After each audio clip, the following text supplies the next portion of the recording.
Board का Hindi paper लेकर आए हैं जो प्रीवियस ईयर का पूछा हुआ क्वेश्चन है, 2016 में पूछा गया है। तो आपको इससे है जो परीक्षा का पैटर्न पता चल जाएगा कि कहाँ से क्वेश्चन पूछ रहे हैं। तो चलिए इसमें से जो हिंदी का सब्जेक्ट से पूछा जाएगा वो 25 नंबर का इसमें हम आपको डिस्कस कराएंगे, लेकिन आपका सिलेबस में 35 नंबर का दिया हुआ है। 35 नंबर का आपका हिंदी पूछा जाएगा, 35 नंबर का मैथ और 15 नंबर का इंग्लिश पूछा जाएगा अगर आप प्यून की तैयारी करते हैं, सिविल कोड प्यून। यह सिविल कोड प्यून का है और यह जो है रुक्मिणी प्रकाशन पब्लिकेशन का जो है बेहतर किताब माना जाता है, उसी से आपको हम डिस्कस कराने वाले हैं। चलिए देखिए, पहला क्वेश्चन आपका दिया हुआ है 76 से लेकर 78 तक निम्नलिखित प्रत्येक 4 विकल्पों में से बेमेल असंगत शब्द चिन्हित कीजिए।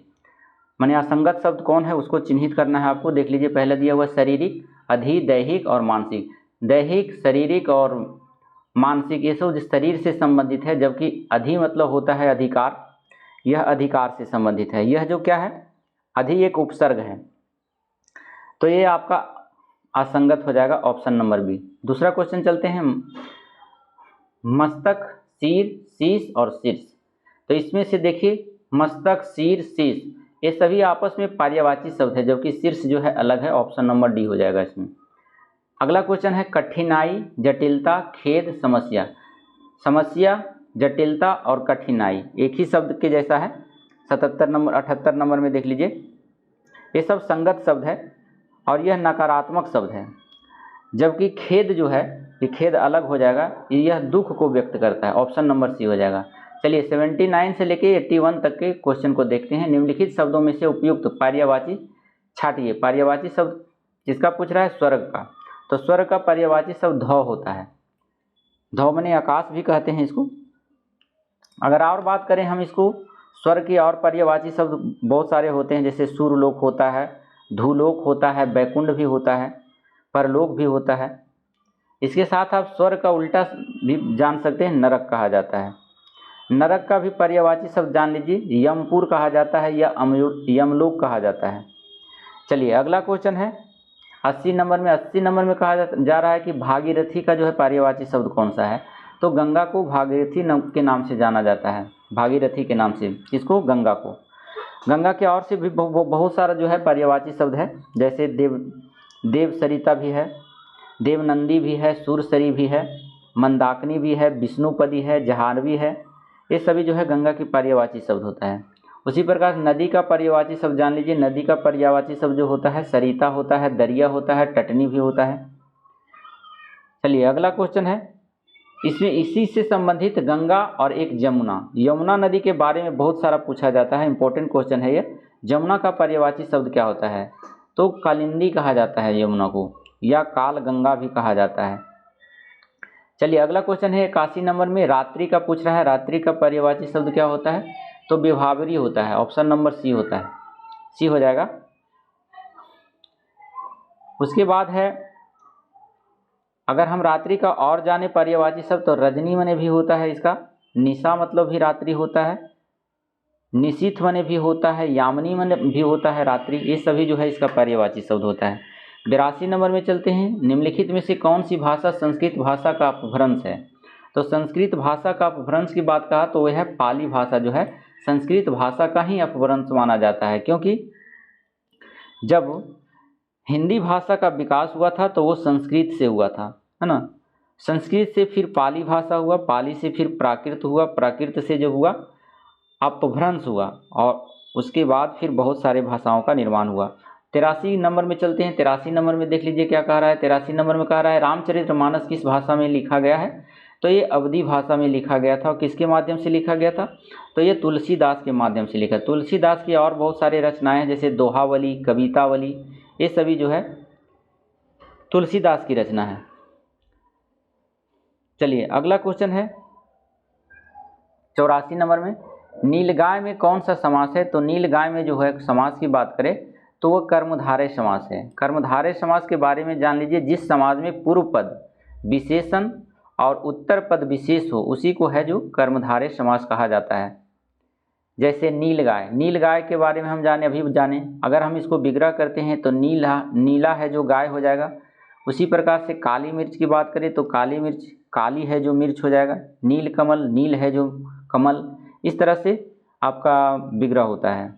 उसी प्रकार से दिग्गुस जो होता है द्विगु समास जिसमें संख्या बताता है, पुरुषों की प्रधानता बताता है जिसमें तत्पुरुष समास होता है, यवयवी भाव समास कहते हैं जैसे अनु आ प्रतिभर यथा यावत वा वे वी, है ना, ये सभी जो शब्द आ जाता है तो उसको अवयवी भाव समास कहते हैं।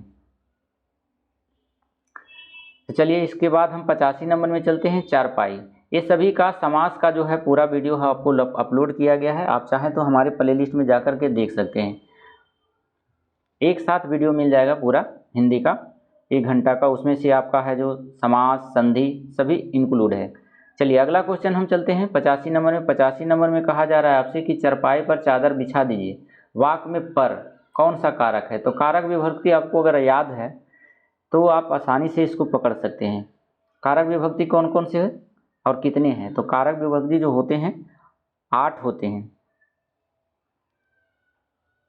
कर्ता ने क्रम को करण से, संप्रदान के लिए आपादान से, संबंध काके की रारारी, अधिकरण में पे पर, और एक होता है संबोधन हे हो अजी अजी अरे अवे। ये सभी जो है कारक विभक्ति है। तो इसमें जो होता है अधिकरण में आ जाता है ये सब वर्ड, ये वाला वर्ड पर जो है अधिकरण में आ जाता है, तो अधिकरण आपका सही आंसर हो जाएगा। चलिए संजोगी छा वर्ण किसके योग से बना है? तो ऑप्शन नंबर ये हो जाएगा का हलंत प्लस मूर्धन्य साक को ऐड करने से, जोड़ने से संजोगी छा वर्ण का निर्माण हुआ है। चलिए अगला क्वेश्चन 87 से 89 में देख लिए। नीचे दिए गए शब्दों में से सही संधि विच्छेद चुनिए। जैसे संधि विच्छेद कर रहा है उन्नति, उन्नति कौन सा संधि विच्छेद है? तो ये हो जाएगा व्यंजन संधि है।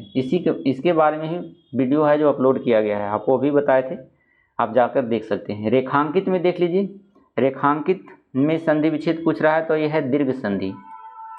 चलिए संसार, संसार कौन सा संधि विच्छेद है? तो संसार जो है आपका व्यंजन संधि है, ऑप्शन नंबर सी हो जाएगा। अगला क्वेश्चन 89 के बाद 90 नंबर क्वेश्चन में लेके चलते हैं, हमारे साथ जुड़े रहेंगे आप लोग।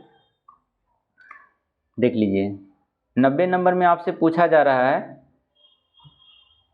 कि निम्नलिखित प्रत्येक शब्द के लिए उसके नीचे दिए गए विकल्पों में से उपयुक्त समास छाटिए। समास के बारे में पूछ दिया है। दशानंद, दशानंद कौन सा समास है उसके बारे में पूछ दिया है, तो ये हो जाता है बहुव्रीहि समास। दशानंद के बारे में हम अगर बात करें, बहुव्रीहि समास के बारे में अगर हम बात करें, तो जिस समस्त पद के दोनों पदों का अर्थ प्रधान ना होकर कोई भी तीसरा प्रधान पद बन जाता है। मतलब इसका साफ जान लीजिए, बहुव्रीहि समास में कोई भी पद प्रधान नहीं होता है, कोई तीसरा पद इसमें आकर के प्रधानता ले लेती है। जैसे दशानंद हो गया, लंबोदर हो गया, बीना पानी हो गया, ये सभी जो है आपका बहुव्रीहि समास का उदाहरण है। चलिए पीताम्बर, पीताम्बर कौन सा समास है? तो ये भी बहुव्रीहि समास है। पीताम्बर पीत जोड़ आम्बर होता है, अर्थात पीला है जिसके, तो पीताम्बर में बहुव्रीहि समास होता है। चलिए 92 नंबर में चलते हैं, यथाशक्ति। अभी बताएं अनु आ प्रतिभर यथा यावत वा वे, ये सब वर्ड अगर आ जाए तो अवयवी भाव होता है, ऑप्शन नंबर ए। चलिए अगला क्वेश्चन 93 नंबर में। 93 नंबर में कहा जा रहा है कि निम्नलिखित मुहावरों या लोकोक्तियों के लिए उचित विकल्प चुनिए। जैसे अंधे के हाथ बटेर लगना, तो इसका मतलब क्या होता है? भाग से कोई वस्तु मिल जाना, उसी को कहा जाता है अंधे के हाथ बटेर लगना। हथेली पर सरसों नहीं जमती, इसका जो है क्या है मुहावरा? तो काम के लिए समय चाहिए, जब चाहे तब काम नहीं हो सकता, ऑप्शन नंबर डी हो जाता है। आप चाहेंगे कि हमारे पास बहुत सारा काम है अभी हो जाए, तो वो नहीं हो सकता है, जब तक उस पर समय नहीं दीजिएगा तो आपसे नहीं होगा। तो इसी को कहा गया हथेली पर सरसों नहीं जमती। अगला है 95 नंबर में। 95 नंबर में कहा जा रहा है कि 99 के फेर में पड़ना, मतलब किसी के चक्कर में पड़ जाना, ऑप्शन नंबर सी हो जाएगा। हिंदी का प्रथम महाकाव्य कौन सा है? ये बहुत इंपॉर्टेंट है और हिंदी सब्जेक्ट भी है, तो इसको जानना जरूरी है। हिंदी का प्रथम महाकाव्य जो है पृथ्वीराज रासो है, ऑप्शन नंबर ए हो जाएगा। पृथ्वीराज रासो के लेखक की बात करें तो इसका लेखक जो था चंद्रवरदायी था, और इसमें जो वर्णन किया गया है पृथ्वीराज रासो में, वो पृथ्वीराज चौहान की वीरता का वर्णन किया गया है। हिंदी के बारे में और भी थोड़ा सा ज्ञान अर्जित कर लीजिए। हिंदी का प्रथम उपन्यास जो लिखा गया था श्रीनिवास दास के द्वारा लिखा गया था, जिसका नाम था परीक्षा गुरु। और हिंदी का सबसे बड़ा महाकाव्य पद्मावत है, जायसी के द्वारा लिखा गया था। और हिंदी का प्रथम आत्मकथा की बात करें तो बनारसी दास जैन के द्वारा लिखा गया था, अर्धकथानायक। अगला क्वेश्चन चलते हैं 97 नंबर में। 97 नंबर में आपसे पूछ दिया जा रहा है कि तितली किसकी रचना है। तो तितली जो रचना किया गया था आपका, वो जयशंकर प्रसाद जी का रचना था तितली। ऑप्शन नंबर ए हो जाएगा। जयशंकर प्रसाद की बहुत सारी रचनाएं थी, जैसे उर्वशी थी जो 1909 ईस्वी में लिखा गया था। वन मिलन था, ये भी 1909 ईस्वी में लिखा गया था। प्रेम पाथिक था, 1913 ईस्वी में लिखा गया था। कामायनी था जो 1935 ईस्वी में लिखा गया था। ये सभी जयशंकर प्रसाद की रचनाएं हैं। 98 नंबर में चलिए, निम्नलिखित में से सबसे पहले अपनी आत्मकथा हिंदी में किसने लिखी।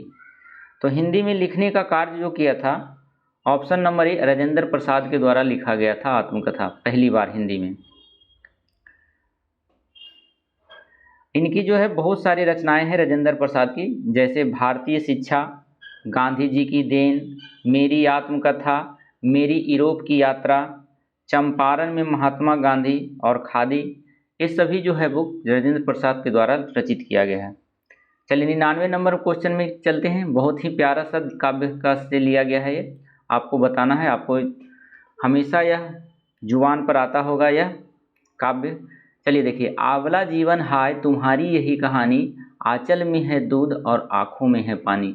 उपयुक्त पंक्तियाँ किस काव्य से ली गई है, इसके बारे में कहा गया। तो ये अशोधरा से लिया गया है। किससे लिया गया है? अशोधरा से। और अशोधरा की बात करें तो अशोधरा की रचना किसके द्वारा किया गया था, ये भी पूछ देता है। तो यशोधरा मैथिली शरण गुप्त के द्वारा रचित किया गया था, एक काव्य है जिसका प्रकाशन 1933 ईस्वी में हुआ था। यशोधरा महाकाव्य में गौतम बुद्ध के गृह त्याग करने की कहानी का वर्णन किया गया है। अगला क्वेश्चन है और अंतिम क्वेश्चन है, कबीरदास की भाषा थी। कबीरदास की कौन सी भाषा थी? तो ये सधुकड़ी भाषा थी। ऑप्शन नंबर ए हो जाएगा। कबीरदास की भाषा की बात करें तो उसमें पंचमेल खिचड़ी या सधुकड़ी भी कहलाता है, इसी को कहते हैं पंचमेल। सधुकड़ी भाषा को ही पंचमेल कहा जाता है। कबीरदास की बहुत सारी रचनाएं हैं, उसमें से कुछ प्रमुख पूछ लिए जाते हैं, जैसे बीजक है ना, सबर, रमैनी, ये सब जो है कबीरदास के लिखा गया है। सुख निधन, वसंत, ये सभी है जो कबीरदास की लिखा गया है। तो इसी का साथ आपका 100 नंबर का जो है प्यून वाला क्वेश्चन जो है पूछा जाता है। 25 नंबर मतलब 100 नंबर तक हम 25 से स्टार्ट किए थे, 25 नंबर तक क्वेश्चन आपका कंप्लीट हो गया हिंदी का।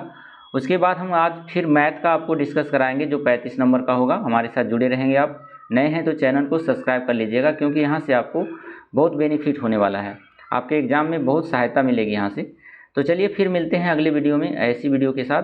लेकिन उससे पहले आप हमारे चैनल पर नए हैं तो कृपया करके आपसे गुजारिश है कि आप हमारे चैनल को सब्सक्राइब कर लीजिए, और अच्छा लगे तो लाइक कर दीजिए, दोस्तों के पास शेयर कर दीजिए, ताकि जो भी भविष्य में हम नोटिफिकेशन डालें वो यानी वीडियो जो भी हम डालें वो सबसे पहले आपके पास पहुंच जाए। तो फिर मिलते हैं अगले वीडियो में। जब तक के लिए धन्यवाद। Thank you so much. Thank you for watching.